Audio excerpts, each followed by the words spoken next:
इसका second part काफ़ी बढ़िया है, सेकेंड पार्ट मज़ेदार है, तो सेकेंड पार्ट डिस्कस भी करेंगे। क्यों? Let us discuss it second part. वो बोल रहा है यूज़ गॉस थ्योरम और Gauss law to obtain the expression for the electric field due to uniform charge plane sheet. कि आपके पास एक यूनिफॉर्मली चार्ज प्लेन शीट है, विच मीन्स इसके ऊपर जो चार्ज आप ऐसे बोलोगे कि जो चार्ज डिस्ट्रीब्यूट है वो यूनिफॉर्मली डिस्ट्रीब्यूट है। ठीक है, यूनिफॉर्मली डिस्ट्रीब्यूटेड है। अगर आपको गॉस थ्योरम नहीं पता तो गॉस थ्योरम क्या होती है? गॉस थ्योरम के अकॉर्डिंग जो किसी भी सरफेस से पास होने वाला इलेक्ट्रिक फ्लक्स होता है वो उस सरफेस पर प्रेजेंट चार्ज और उस सरफेस की क्या बोलते हैं, इलेक्ट्रिकल परमिटिविटी के 1/ε0 टाइम्स होता है। इसको गॉस थ्योरम बोलते हैं, फिर गॉस लॉ बोलते हैं। ठीक है, और हमारे इस चैप्टर में जब आप गॉस थ्योरम पढ़ोगे उससे पहले आपको पढ़ना पड़ेगा जो इलेक्ट्रिक फ्लक्स होता है किसी भी सरफेस से पास होने वाला, वो उस सरफेस के सरफेस इंटीग्रल एरिया के surface integral into electric field के इक्वल होता है। समझ रहे हो? जब ये डॉट प्रोडक्ट हटता है तो surface integral E/dA cos theta आता है, जहाँ पर थीटा क्या होता है? इलेक्ट्रिक फील्ड और एरिया वेक्टर के बीच में एंगल। तो यहाँ पर जब आपको इस पूरी सरफेस से पास होने वाला, ये इस प्लेन शीट से पास होने वाला इलेक्ट्रिक फ्लक्स निकालना होता है तो आप एक छोटा सा एरिया कंसिडर करते हो। ठीक है, जिसको आप एरिया एलिमेंट बोलते हो। इसको आप बोलते हो गॉसियन सरफेस, कि आपने गॉसियन सरफेस मान लिया है। ठीक है, कि जो इलेक्ट्रिक फील्ड्स होगी इस पूरी गॉसियन सरफेस से पास होगी। तो आप इस छोटे से एरिया का सरफेस एरिया कैलकुलेट कर लोगे और छोटे छोटे पार्ट्स में इस पूरे प्लेन शीट में डिवाइड कर दोगे, तो सारे के सारे छोटे से पार्ट से पास होने वाले इलेक्ट्रिक फील्ड को जोड़ दोगे तो इलेक्ट्रिक फ्लक्स आ जाएगा। वो ऐसा बोलता है। तो इस पूरी सरफेस पर क्या लेना पड़ेगा? Area vector. मैंने अभी बताया था कि जो एरिया वेक्टर लिया जाता है वो गॉसियन सरफेस के परपेंडिकुलर लिया जाता है, या जिस सरफेस पर आपको स्टडी करनी है उस सरफेस के परपेंडिकुलर लिया जाता है एरिया वेक्टर। तो एरिया वेक्टर की डायरेक्शन तो आपको पता चल गई होगी। देखो ये रही एरिया वेक्टर DA और ये रहा एरिया वेक्टर DA। अब एक बात बताऊँ आपको, इलेक्ट्रिक फील्ड की डायरेक्शन ये रही, एरिया वेक्टर ये रहा, तो इलेक्ट्रिक फील्ड और एरिया वेक्टर के बीच में एंगल कितना बनेगा? 90 डिग्री। इलेक्ट्रिक फील्ड की डायरेक्शन ये रही, एरिया वेक्टर ये रहा, तो इलेक्ट्रिक फील्ड और एरिया के बीच में एंगल बनेगा 0 डिग्री। ठीक, यहाँ 90, ठीक इसी तरीके से 0 डिग्री। तो अगर आपको टोटल फ्लक्स कैलकुलेट करना है तो कैसे करोगे आप?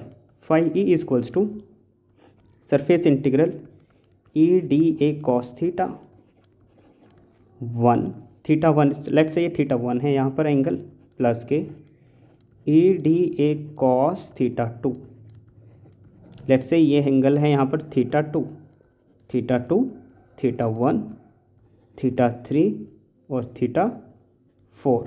ठीक है, ये लेट्स से ये थीटा हो गया 5, थीटा 5, समझे? Plus surface integral E/dA cos theta 3 plus के E/dA cos theta 4 plus E/dA cos theta 5। अब देखो ये cos थीटा 5 है, एरिया वेक्टर और इलेक्ट्रिक फील्ड के बीच में एंगल है 90 डिग्री, तो ये तो ज़ीरो हो जाएगा, ये तो ज़ीरो हो जाएगा। ठीक है, अब यहाँ देखो ये यहाँ पर एरिया वेक्टर और इलेक्ट्रिक फील्ड के बीच में एंगल है 90 डिग्री, तो थीटा 2 वाला भी ज़ीरो हो जाएगा। सिमिलरली थीटा 1 वाला ज़ीरो हो जाएगा। बचेगा कौन कौन सा आपका? थीटा 3 और थीटा 4। थीटा 3 थीटा 4 बच जाएगा। क्यों? क्योंकि cos 90 की वैल्यू 0 होती है, cos 0 की वैल्यू होती है 1। इलेक्ट्रिक फील्ड और एरिया वेक्टर के बीच में एंगल क्या है? अगर यही इलेक्ट्रिक फील्ड की डायरेक्शन है, यही एरिया वेक्टर है, तो इन दोनों के बीच में एंगल है 0 डिग्री। तो यहाँ पर cos थीटा 3 कितना आएगा? cos 0 की वैल्यू 1, तो आएगा E/dA प्लस के cos 0 1 E/dA।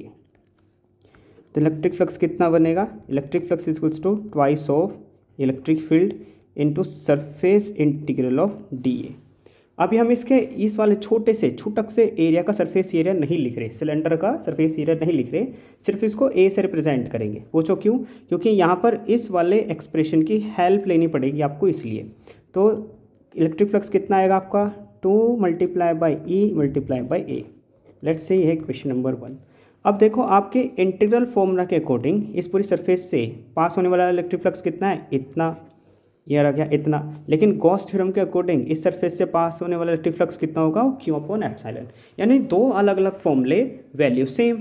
तो फाई ई को आप इक्वेट कर दोगे इसके साथ तो क्या मिलेगा आपको गॉस लॉ के अकॉर्डिंग, तो कितना बनेगा आपका Q upon epsilon is equals to, इसको इसके इक्वल रखेंगे to electric field into area.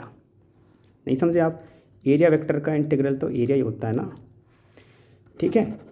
अब एक बात बताओ, आपको पता था कि जो इस पूरे शीट पर जो चार्ज डिस्ट्रीब्यूट है वो पूरी सरफेस पर है, तो इस पूरी सरफेस की सरफेस चार्ज डेंसिटी कितनी होगी, द सरफेस चार्ज डेंसिटी होगी इसकी, the charge per unit area.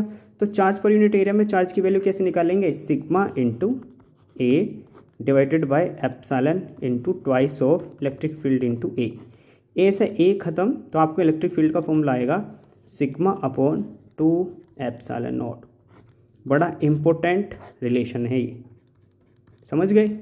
जल्दी बताओ, और क्या पूछ रहा था, electric field due to uniformly charge, यही है इलेक्ट्रिक फील्ड का फॉर्मूला, समझे।